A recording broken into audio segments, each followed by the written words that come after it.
Hi everyone, this is Marouen. I am co-founder in Crestal. We have a booth out there. We don't have swag anymore, so sorry about that.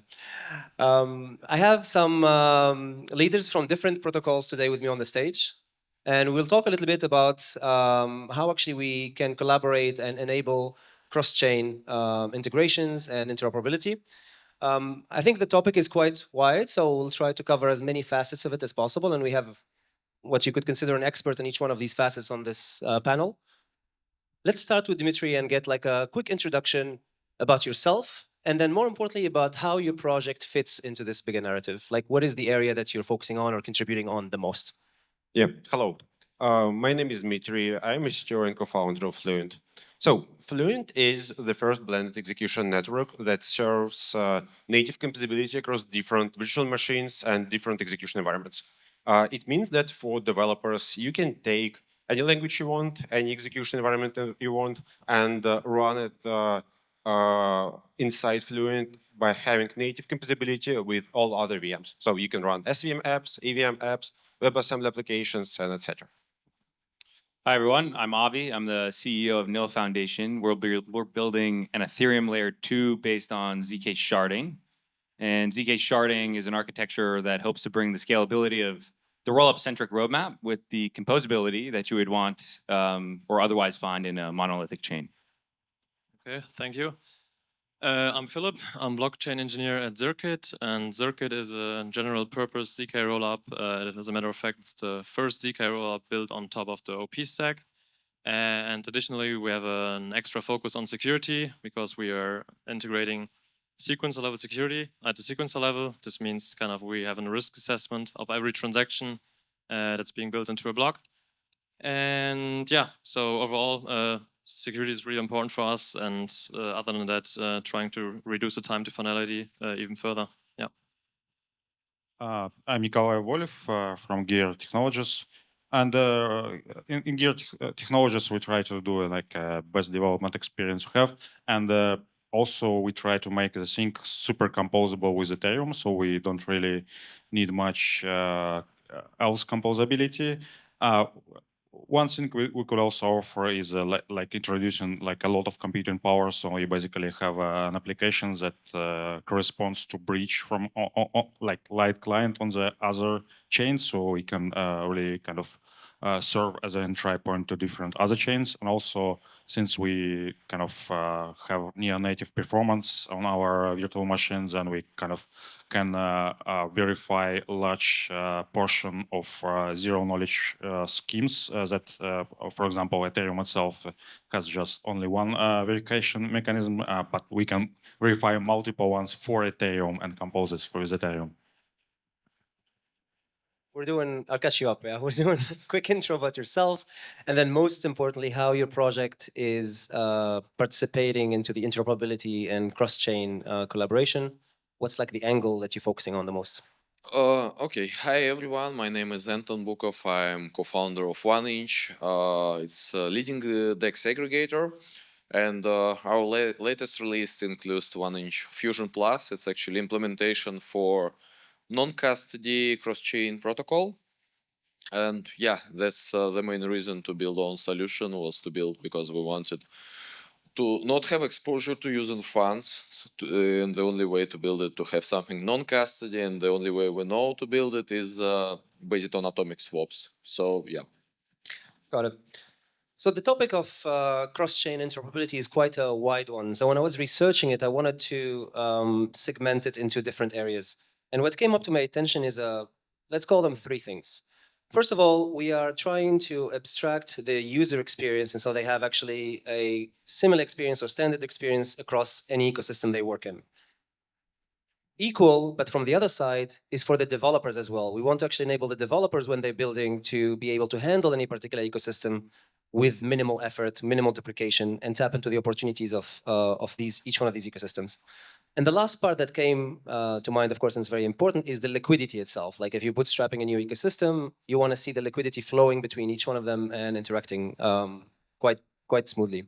So with these like three higher level points in mind, would you comment that your project is focusing on a particular area or two of them, or maybe actually there is another aspect that is equally important in the cross-chain, enablement narrative that you might want to mention? Maybe we start back from you.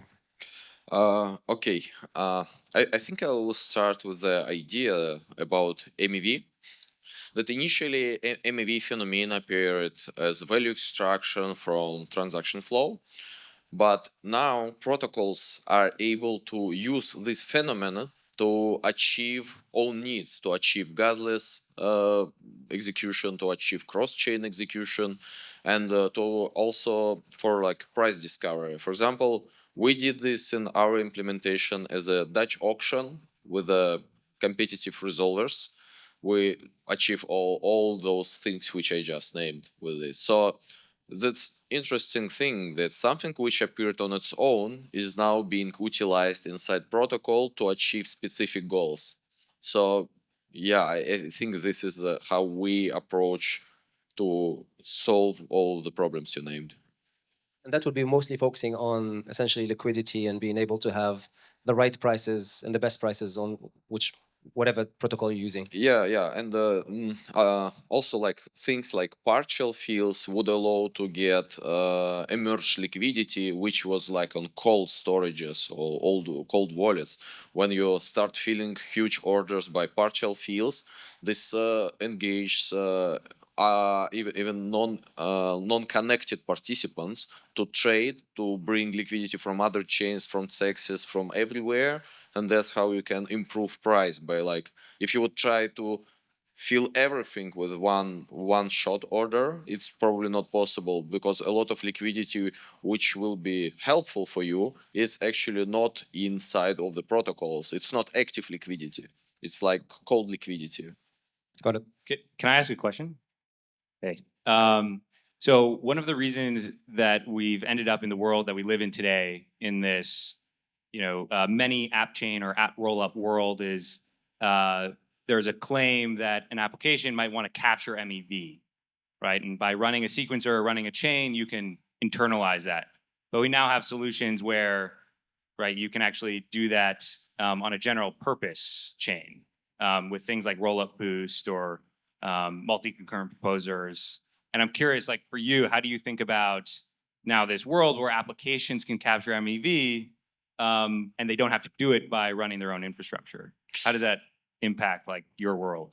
I personally hate idea of app chains because this Me too. completely breaks the DeFi legal concept when you can have something built on top of other protocols, combining them in your unique way. I more believe in like things like DeFi chain. It makes much more sense than app chains. If we would end up with a money market on one chain, on DEXs on another chain, and aggregator on another chain, it makes even less sense here. This makes DeFi even less engaging. But yeah, as you said regarding the math, I agree in general. But yeah, I think there is like a possibility to use this for something good. I mean, there are like a lot of technologies, and some of them appeared initially as a vector of attack. For example, reentrancy. It was an attack, and the DAO was attacked by it. It was the very first hack, and many other protocols were attacked by this. But we, for example, use this as a feature in our limit order protocol. For example, you can start filling someone's order, you could get their maker's funds, and then you can get callback, and you can start filling another order, inside of which you can start filling one more order. Then that's the way you can grab a lot of maker's funds, and you can make mutual swaps, like without spending gas on AMMs or anywhere. And then you can just return from this deepest call. And that's the way we achieved functionality of filling multiple old orders together by utilizing reentrancy. So initially it came to the space as attack vector, but we found a way to how it could serve the protocol needs. Right. Which, Like a Stack Overflow. You exploit a Stack Overflow.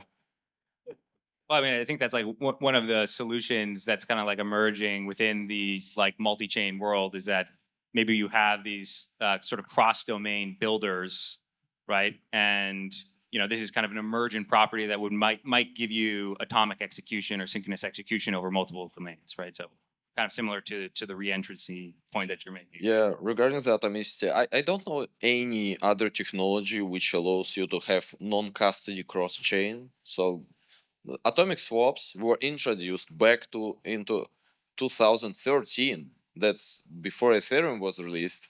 And that's why this technology would work with almost any blockchain. So it would even work with Bitcoin. Yeah. Who wants to talk a little bit also the builder tooling? So how important it is, for example, to have the tool that allows the project to manage and deploy on multiple ecosystems? Is that something that you've seen work done on it? So I know that, for example, with NIL and Zircuit, you're using the ZK technology to really enhance the security and the performance of the chain. But does this make it like a tool that makes it easier for me to build across any chain, or is this you're optimizing for your particular ecosystem? What are the initiatives that you've seen that helps builders really be free on where they deploy or where they build by leveraging maybe what you're building or what you're building as a ZK technology? Yeah, I mean, we are 100% EVM compatible. So for us, deploying on Zircuit is basically just deploying on Ethereum. You just have to change your RPC endpoint. This is good because you're pretty much free to deploy your application wherever you want to deploy it. It's the same as an Optimus and Arbitrum. And yeah, at the same time, we're still able to expand and innovate on the EVM on our layer 2 while maintaining the security. Yeah.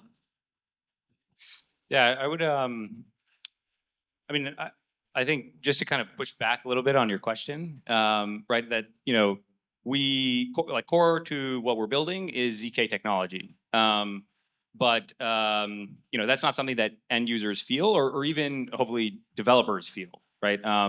It's just an enabler of the product that we're building, and I think there's actually this misconception.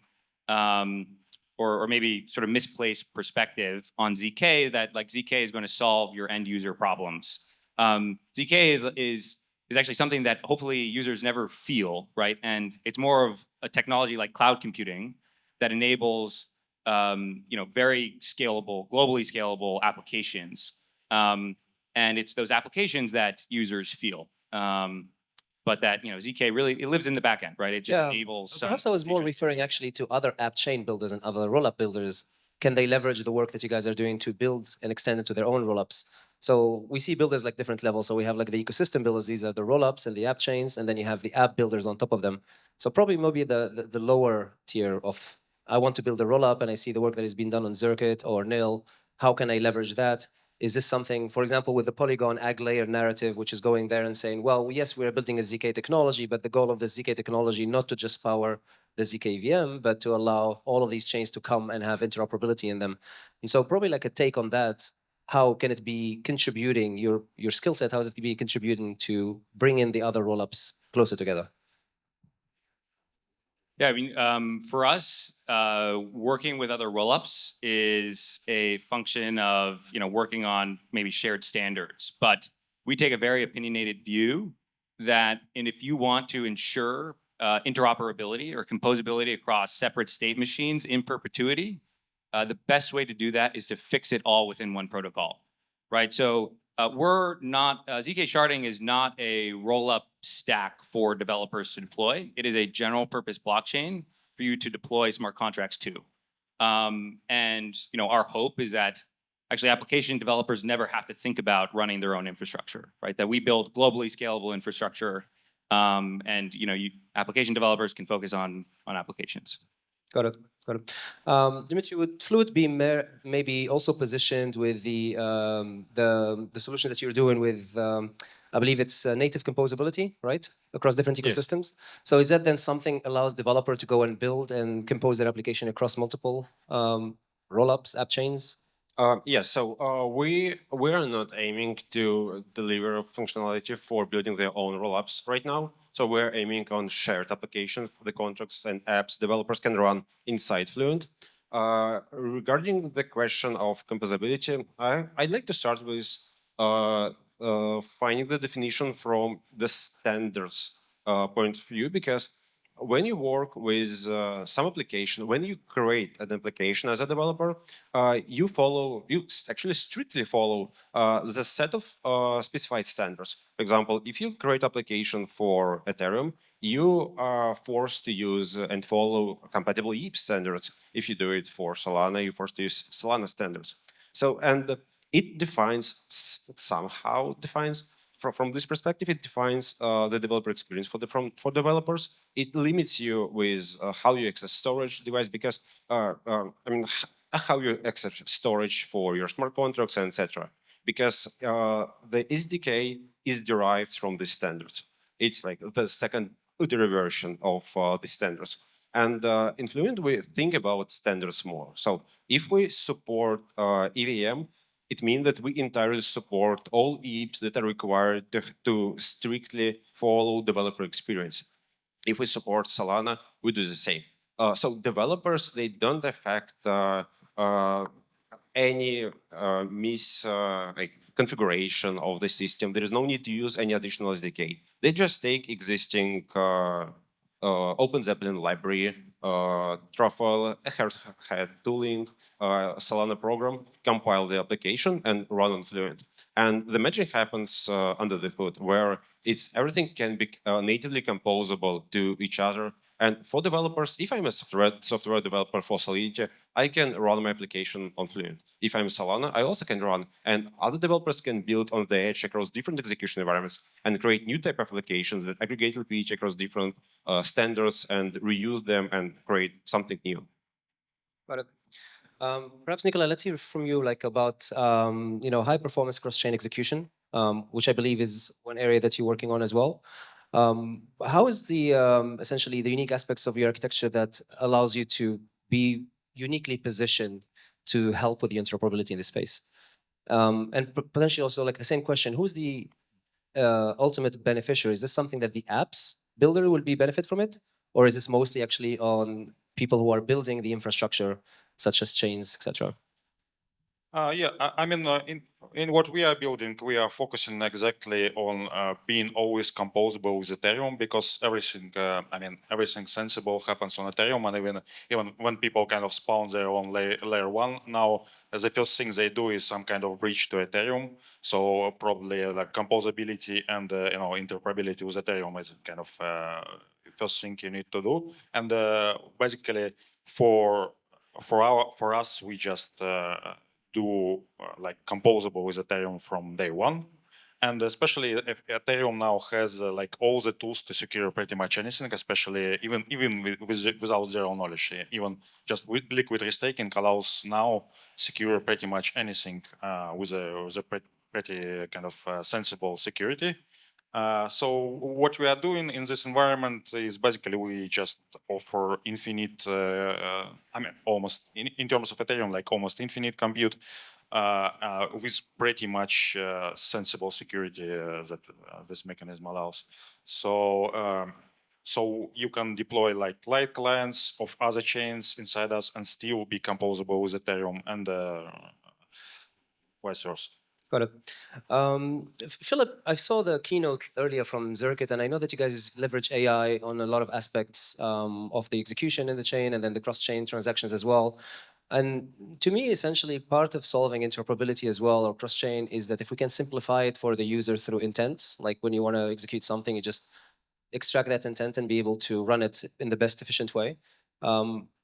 Is this something that you would be working on in Zircuit and leveraging the AI to make it easier for users to transact across ecosystems, across chains, and within Zircuit itself as well? The AI is not used to like make an assumption about an upper chain, that's for sure.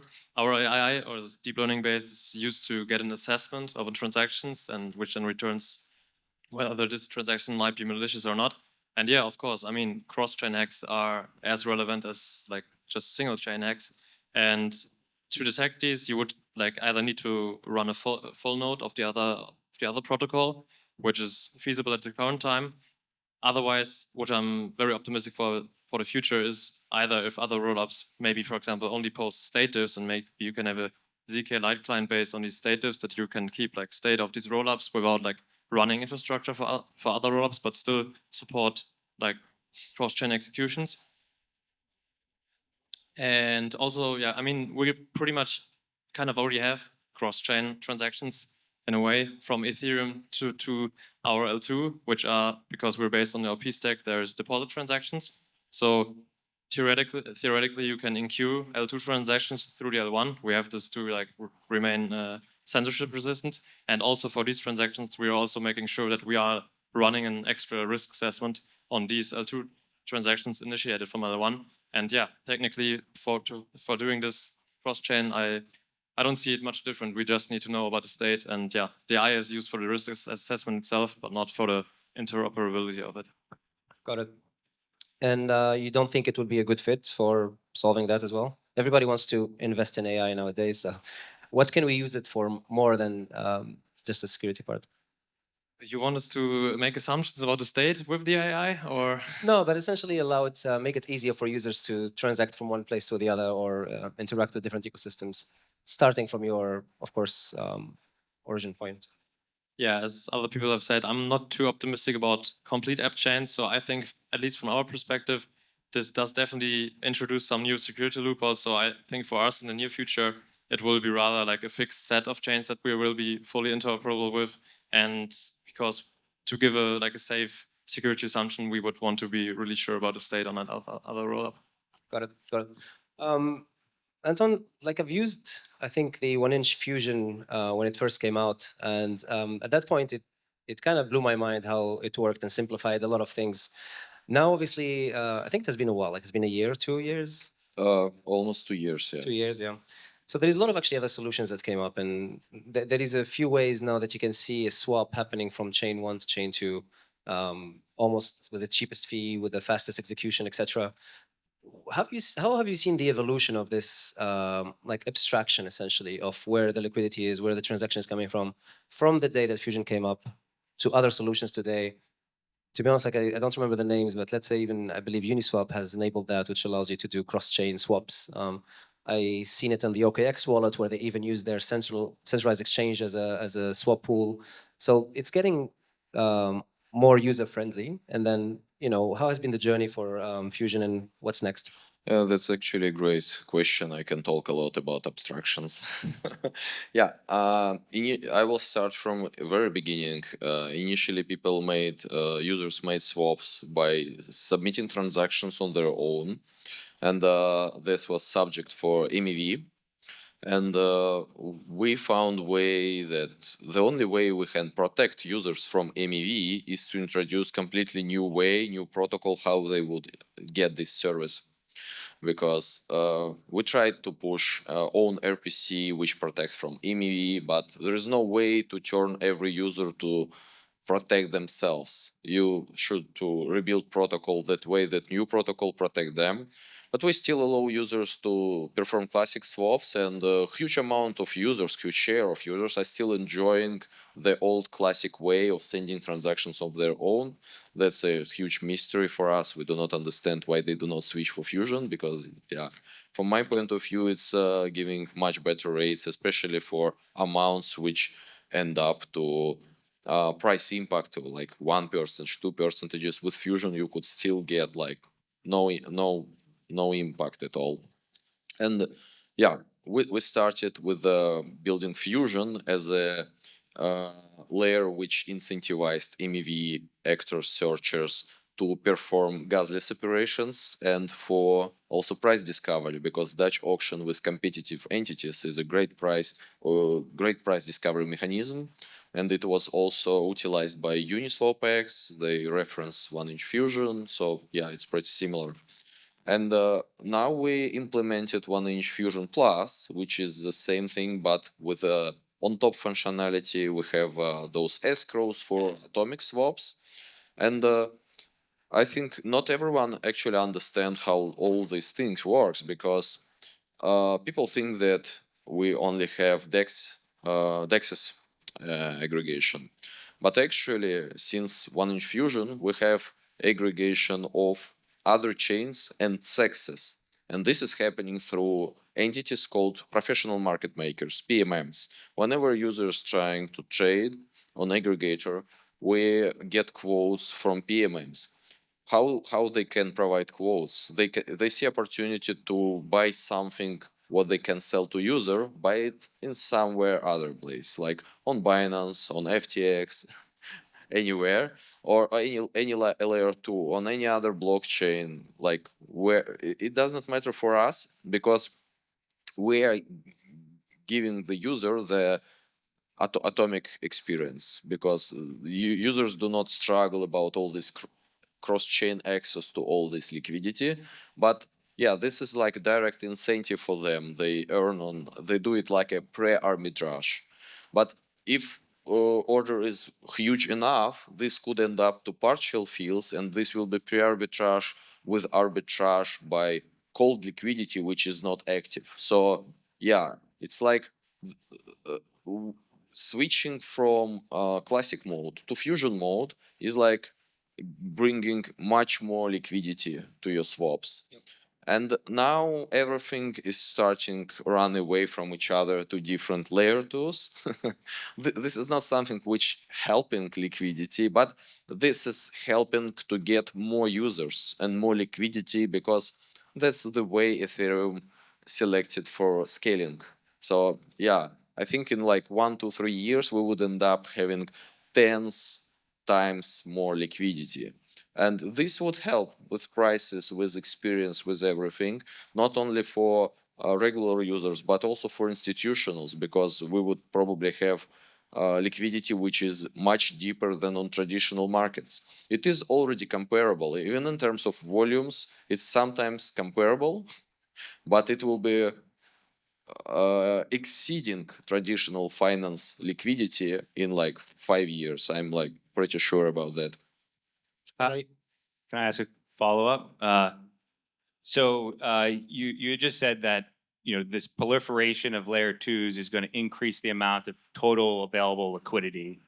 Do you eventually see that consolidating into like a few layer twos, or can you draw analogies from your experience actually working multi-chain across like the L1 world? Like, how do you kind of see the market trending from a liquidity distribution perspective? Yeah. When I said that many layer twos would have much more liquidity than now, I meant it indirectly. I meant we will be able to have more computations and more users will be able to use it, and that's how we would get more capital on chain. That's true.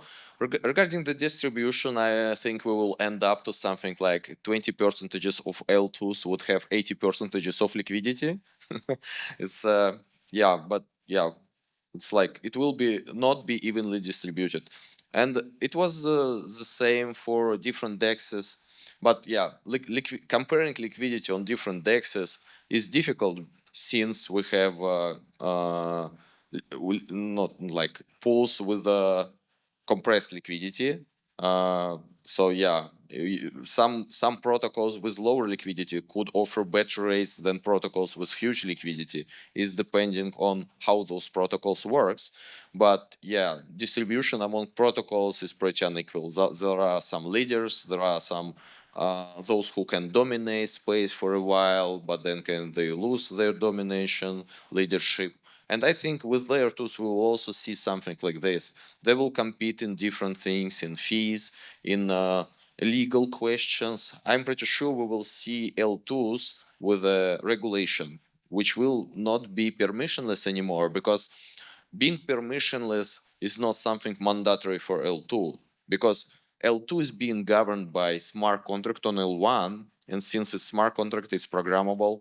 You can program it to be anything. You can program it to be non-permissionless. You can program it to be like KYC based or like whatever. I don't know. We could end up signing up to those chains with our IDs. ID card can have NFC. WorldCoin. WorldCoin is right a chain. Yeah. It could. Yeah, we could end up with Voltcoin.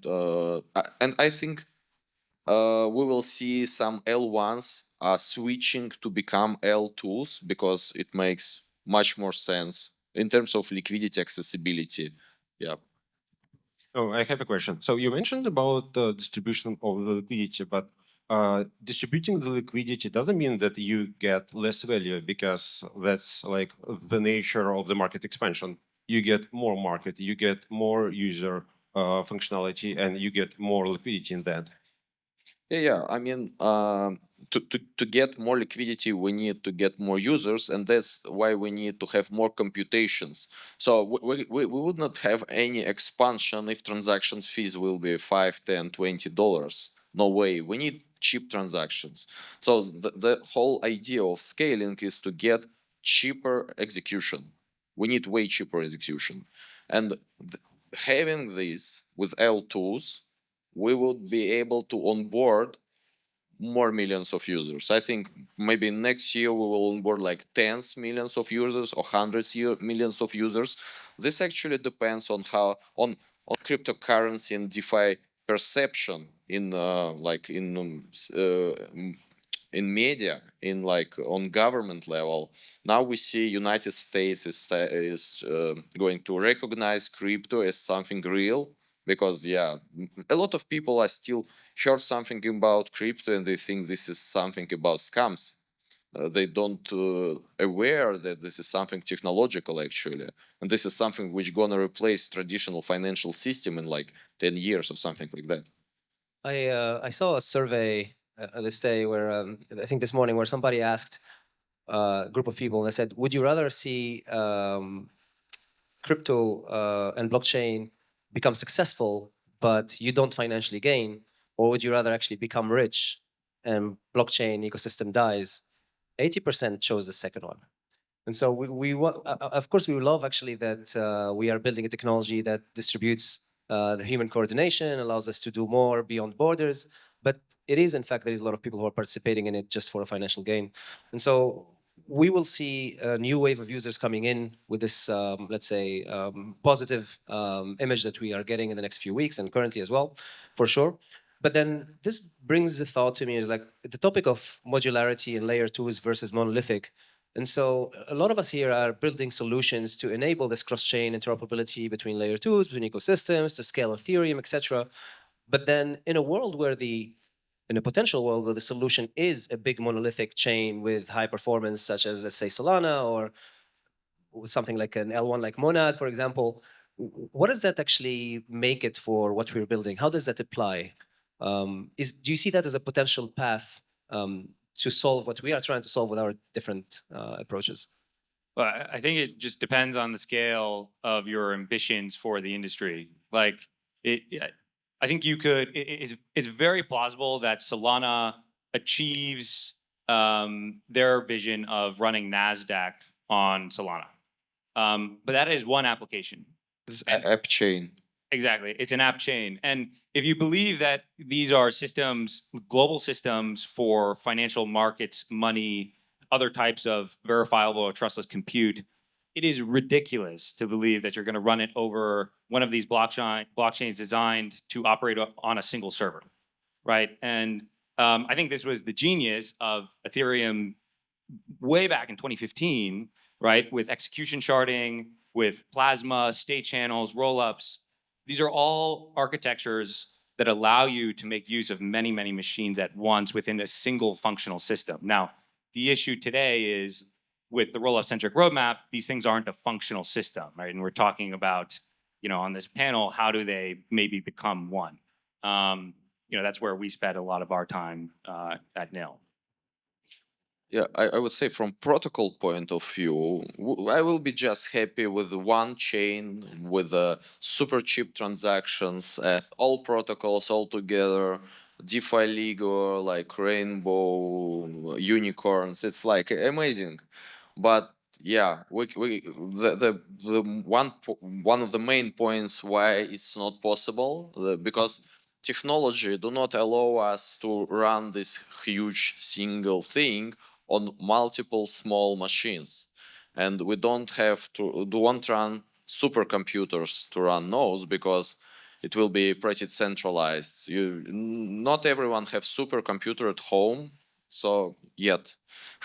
So maybe when we will switch to photonic computers instead of silicon, we will be able to achieve this, because we will be able. It will be 1 times more faster in terms of Hertz, and 1,000 times faster in terms of parallelism because you could use different spectrum of lights for different computations. Well, I want to just maybe push back a little bit on that it's not possible, at least technologically, right? Had Ethereum gone with execution sharding, right, they would have ended up with the same scalability that we have with the rollup centric roadmap.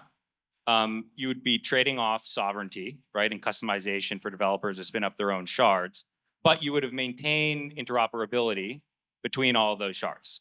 And it would have been one functional system, right? And so it is possible, and we know this is possible because this is how Web 2 is built and scaled to global size.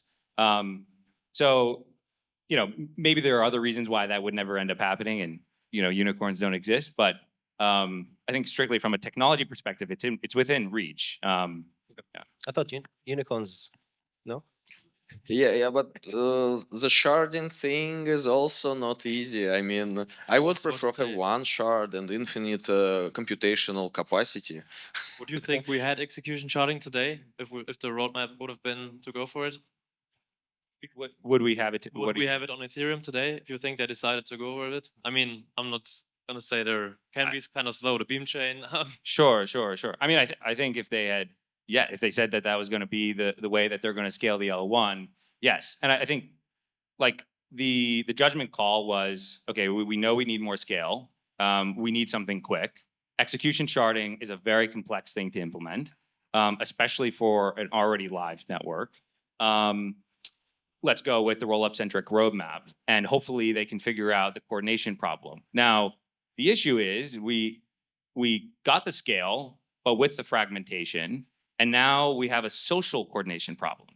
And that social coordination problem is like 100 times more complex than just the engineering problem, right? We face pretty much all of the same engineering problems today, plus the social coordination. And I think that was a trade-off that, I don't know, in hindsight, maybe like, you know, you may have actually gone with execution sharding.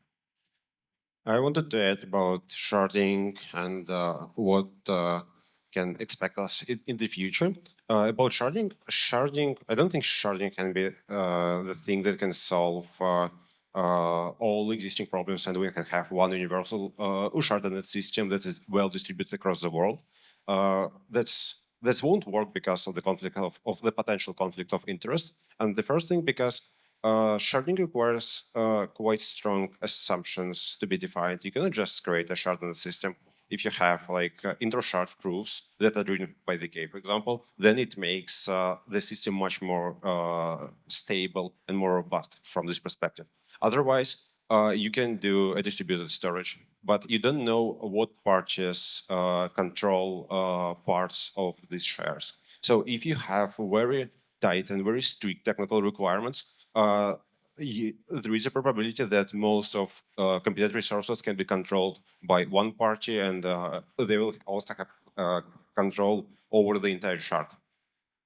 And about the future, I think we will see some major progress once developers will stop doing blockchains and will start doing application-specific not blockchains, applications. That's not happening so far. Yeah, let me add to the shards idea from protocol point of view. I'm currently observing that, for example, Ton blockchain, it's sharded chain. Their way to scale is sharding, while Ethereum way to scale is layer 2s. There's an exciting experiment right now is ongoing there, while people trying to implement existing DeFi from non-sharded blockchain into the sharded blockchain. This is exciting. Some of the things were implemented, some of the things were not yet implemented. Maybe not everything is possible to implement, but from protocol point of view, shards are also something what is not comfortable to have. I would prefer, from like ideal world for protocol engineering, we would prefer to have one shard with everything available on chain, no struggling, no layer 2s, no shards. And that's like, you want to avoid the engineering complexity or the complexity that sharding would introduce to the protocol layer? Or? Because I don't want to have in every protocol to deal with this thing to make it cross-shard protocol, because it makes things much more complex, and we're actually losing the advantage, because currently some of the protocols implemented on chain are for really way more efficient than traditional finance systems. They're way more efficient in terms of algorithms. Their computational complexity is just better. For example, we have in blockchain, we have subscription protocol, which can charge all the subscribers with just one short transaction. And no matter how many subscribers you have, is it like 1,000 or 1 million or even 1 billion of wallets, you spend like 50K of gas to claim from all of them all together. And how it was achieved? It's magic of algorithms. Its own accounting algorithm is like a closed system with own rules, which have special computation advantage for specific use cases. And I think more systems like that will be developed in like nearing years. But yeah, that's something what gives advantage comparing to existing systems on like architecture level. But trying to shard this and dealing with these complexities is, yeah. Yeah, I mean, I agree with you, and I'm not saying that Ethereum should go with execution sharding today, right? And yeah, but I think that if inevitably we end up in this world of many state machines running sort of locally, and we want global synchronization across all of them at some point, the best way to ensure that that stays one functional system is sharding, right? Because we live in a sharded world, but it doesn't feel like one system because they're completely isolated state machines, right? And we have to now coordinate these interoperability standards across them. And I think the point with sharding is that it offers control for you to actually make those state machines talk to each other in perpetuity. And is this a one or zero choice that we have to make? Like, couldn't there be different protocol designs that are optimized for certain use cases? So certain systems need coordination, and for those, perhaps sharding is not the best path, and a dedicated rollup layer 2 is the way to go. But then for larger systems that are really looking for scale through sharding, that also exists. Can such like two standards be both accommodated within the Ethereum roadmap, or is this something that if I really want to do it, I got to go spin my own L1 and build my own ecosystem? I mean, we're building ZK sharding, which is a layer 2. So, and we exist in a world of like app chains and app specific chains. Now we certainly hope. I mean, and I think there'll always be a place for app specific rollups. There'll be like a long tail of folks who want to customize the execution environment or the runtime or for some other reason. But that a general purpose platform is probably good enough for 80, 90% of the programs that you would want to run on a blockchain. Got it. Nikolay, I saw you wanted to add something, but these Yeah, gentlemen what I had was- like a heated debate. Yeah, to this debate, actually, I think Ethereum L2 are much superior to some execution sharding that could be kind of like one approach, because every layer 2 can kind of customize all the rules they have for their specific shard. They can experiment a lot doing that. So nobody knows the perfect way to do things. And by allowing this layer to adopt anything they basically want that is verifiable by the layer 1, I think is much better in terms of moving forwards. And people invented like a lot of things already, much more than they would have invented if it was like centralized sharded solution in the first place. So what kind of customizations would you want to make? You're as application builders, what kind of customization might you want to make in your execution or your runtime that like a there could be might make? there could be like different execution models, even like where, for example, like Anton just said, it could be some kind of advanced algorithms, advanced virtual machines that in theory are verifiable on layer 1. It could be completely different things that experiment on their own. More precompilers. Sure. Yeah. More Exactly that. precompiled. Yeah. I think though at the same time you have this big trade-off, right? Which is when there's like a fundamental law about human nature, which is if you let everybody go off on a whim and just do whatever they want, you can't expect them to follow you, right? And so in a way, you're optimizing for this customization, sometimes called sovereignty. But the trade-off is you end up with these isolated state machines, right? And there isn't this, again, it doesn't feel like one system because it's not. And so, yeah, I mean, But I maybe haven't seen so many customizations that actually make sense, that make that trade-off worth it.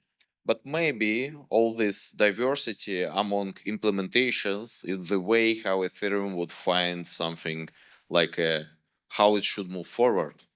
Yeah, like a perfect Yeah. L2. Yeah. Like nil. Yeah, like nil. We are almost at time, but I wanted actually to leave the audience with something a bit more digestible. I think the conversation went into a rather technical but important angle. I'll take the example of Fusion, for example. We talked about a particular use case that solves a problem that 1inch has invested time to build and, of course, enable.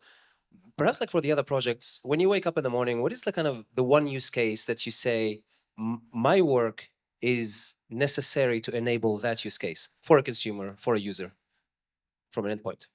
Like what is the area that you think only, for example, if we work on it today, and that's the work you're doing at your organization, that would be possible on the blockchain space? Because we talked about not many apps, right? So what kind of apps will we enable, for example, with ZK sharding that is not possible? What kind of such examples? Yeah. I mean, the way that I think about it is what we do is we try to enable truly globally scaled applications.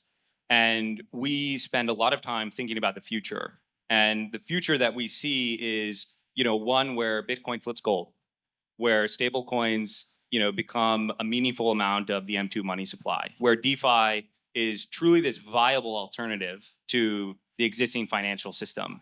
And if you believe in that world, you, again, kind of coming back to this early technical debate, you need a lot of processing power.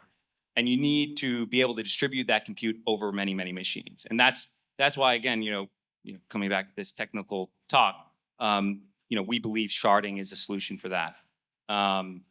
So globally scaled applications. Yeah, I like what you said, Avi. And I would say I'm fighting for the same thing, but from another side. We should work together. Yeah, I'm from which side? From protocol side. I'm looking for a way to discover new ways to came up to new algorithms which can scale computations infinitely. And there are a lot of use cases already in DeFi. In many protocols, there are algorithms which have infinite scaling possibilities, starting from Uniswap V2 pool, where fees are being distributed among liquidity providers, and doesn't matter how many are of them, and ending up with the lending money markets, where yield is coming from millions of lenders to from millions of borrowers to millions of lenders without spending a penny on performing these value flows, because it's happening through algorithms. And yeah, money market is just, you can deposit, withdraw, you can borrow, repay, and each of these operation costs the same amount of gas. But it doesn't matter how many participants you have. It is like 1,000 participants, millions, or billions. So yeah, from protocol point of view, I'm looking for a way to have infinite scaling, because I honestly do not believe that we will ever have billions of gas available. So we will be spend gas on enumerating all the wallets to do some computations. We need to come up to better accounting algorithms which can achieve everything with constant O1 complexity, or at least logarithmic one. Dmitry, any particular use case that you think Fluent is best positioned to enable today? So I was thinking about, let's say the most common thing to answer is what's the unique use case for the product? And we talked a lot about having different states to be composable or interoperable to each other. In Fluent, you can build products that are natively composable, no matter what execution environment you use. So that's the killer feature of this. So, and what types of applications developers can do? Like you can say, okay, you have SVM, you have EVM, but applications are the same. Yes and no. Yes, because we keep full compatibility with existing environment. We keep compatibility with existing tooling, and it's easy to port and run the current existing applications. And on the other hand, they can take and develop new applications. And for example, what you cannot do like in EVM on Ethereum, you cannot easily expand cryptography. In Fluent, you can use Rust libraries, open source, well-audited Rust libraries, and you can enable your custom library to use your cryptography using any language that is required for you. Also, you can build applications on the edge between different execution environments. You can create an exchange where you trade, for example, SPL tokens with ERC20 tokens, and they are mappable to each other natively. Got it. So essentially building more complex systems that one VM type cannot accommodate, and it might have to take and borrow from different ecosystems. Philip, how about like Zircuit and the technology you're building? What kind of unique use cases you think you're best positioned for? I mean, the sequencer level security, in my opinion, will definitely be important, particularly for use cases like DeFi. And to come back to the previous question, just I think the rollup-centric roadmap is working. So I want to bring a little bit more optimism into it. You can innovate now on L2, securing that on L1 on Ethereum. And yeah, and final point, I also think that you can fix interoperability. I think it's much easier if we have single slot finality. And yeah, until then, I'm happy that we're still able to serve users with like innovative applications. And if you had asked me 1 year ago, I would have said, yeah, it should also be probably EVM only. But now with ZK VMs progressing that fast, I'm also open to other VMs. Got it. Nikolay? Yeah, I have more kind of concrete things. I want, for example, transact against with a million of other users and gets my trades confirmed in under 1 second, and have all the liquidity across the whole chain in there. So happy to contribute to that with what I can. Perfect. Thank you, everyone. One final question. What is the one activity you recommend for visitors to do in Thailand? What did you enjoy the most? Hiking. Hiking. Where? In the street. It's dangerous a bit. I mean, there is no always sidewalk, but yeah, maybe you could find a park. Yeah, yeah. What's your recommendation for Bangkok for visitors? Fine dining, also trade centers. They are quite impressive here. Nice. Philip, what are you enjoying the most? I think I cannot say. Not just, I don't know. Come to the Zircuit party tonight. All right. Where is it? Sing Sing. Okay. Avi? I'd probably get on the back of a moped. Yeah. Yeah. What's the risk? What type of activity? Indoor or outdoor activity? Anything. So I can suggest only writing programs and do development. Outdoor. Outdoor activity, yes, right. All right. Thank you very much. It was a lively discussion, debate, and I thank you for your time. Thank you.